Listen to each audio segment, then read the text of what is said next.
Another type of loop that you can use is called a for loop. Now this is good if you want a computer to do the same thing several times but not forever. So if you want to specify how many times you want it to do it. So, how this works, if I open up a new file, so the for command, or the for loop, sorry, looks a bit like this. You have for, which is obviously the name of it, and then you need a variable. Now, because it's a variable, you can call it anything, but I recommend calling it something sensible so you know what it is if you want to use it again later. So I'm going to call it counter in this example, and then you need to put in, and then here you can use the range function. Now the range function lets you specify some sort of number to put in there. So let's say if we put a 3 in there, it'll run 3 times. So put a semicolon again, just like you do with the while loop and like you do with ifs. Move to the next line, it's already indented for you. What do we want this to do 3 times? Let's make it print, and we'll make it print the word hello for now. So if we run that code, we'll just have for loop for now. Yep, that's fine. So you see there, it types hello 3 times. So that's nice and simple. Now there's other bits and pieces that you can do with this. So for example, if you use this variable counter, you don't always have to print a string, you could print the variable counter. So if we run that, you can see there, it's printing 0, 1 and 2. So that's 3 numbers starting with 0. Now range always starts with 0 unless you tell it to do otherwise.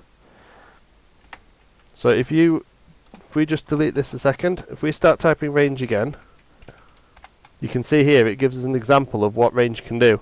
So you can split it into 3 different sections.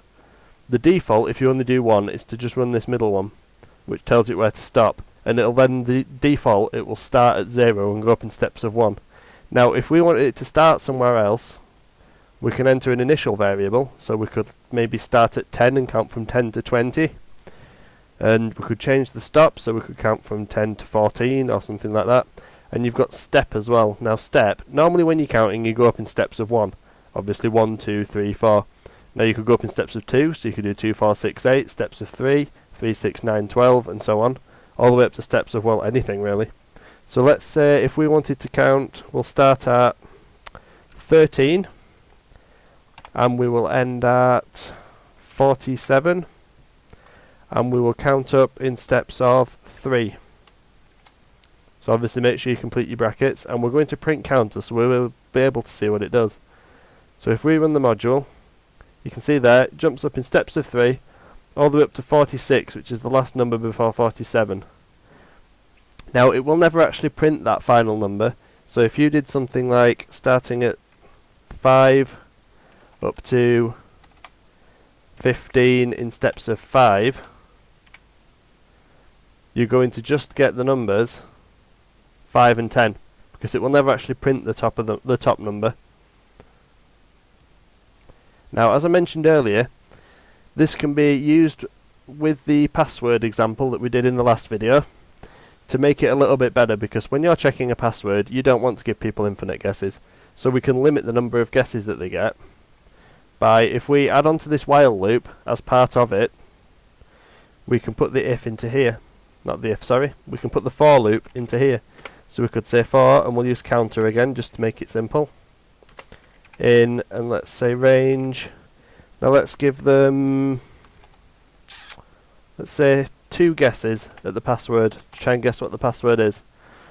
Now as it stands now, it's not going to work because there's nothing inside this for statement. We need to make sure we indent these. And again, like I mentioned in the last video, you can just select the whole lot and hit tab once, and it'll indent everything for you, keep everything in the right order, and everything's good. So now, this entire block of code here is inside this for loop, and this entire block of code here, including this for, is inside the while loop. So as it stands at the minute, it's going to say, while the password is not equal to secret, start this for loop. This for loop is going to run this bit of code here twice. Now that won't actually do what we want it to do yet, because it's going to run that twice, get to the end, which will then get caught by this while, and it'll just do it again, and it's just going to do the same thing it was doing before. We can stop that by adding a new little command in here called break. Now notice how it's in line with this for, so it's outside of the for loop, which means once that for is run twice, it will run break.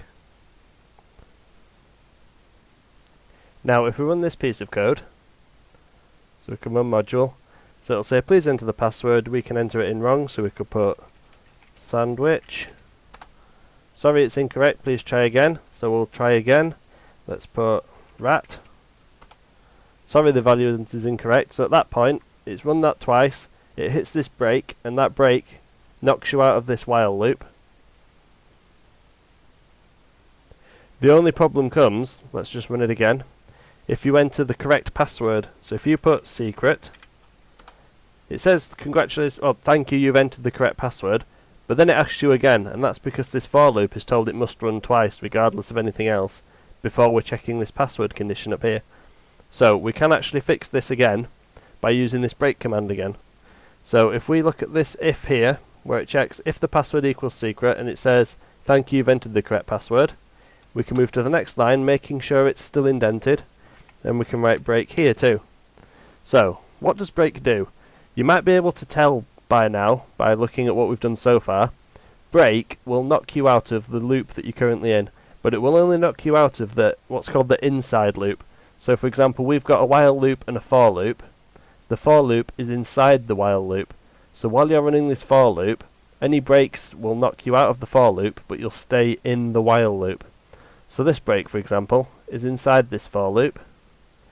So if the code encounters this break, it'll jump out of the for loop and then just carry on with the while loop. This break here is outside of this for loop, so when the code encounters that, it will break it out of the while loop here. So now we've added this break on here, let's try running it again. So we had no problem at all with entering in wrong passwords, that all worked perfectly fine. Let's try entering in the right password again. Secret. So it says thank you, you've entered the correct password, and you can tell by these arrows the program's exited. Now this program could be improved a lot by adding in a few extra messages. So for example, if you put a message before this one letting the user know they've had too many wrong guesses and that the program's going to quit now. To let you practice how to use for loops, I'd like you to try and write a program that's going to ask the user for a message and then ask the user for a number of times they want that message to be displayed, and then get the program to output that message the number of times that the user asked for.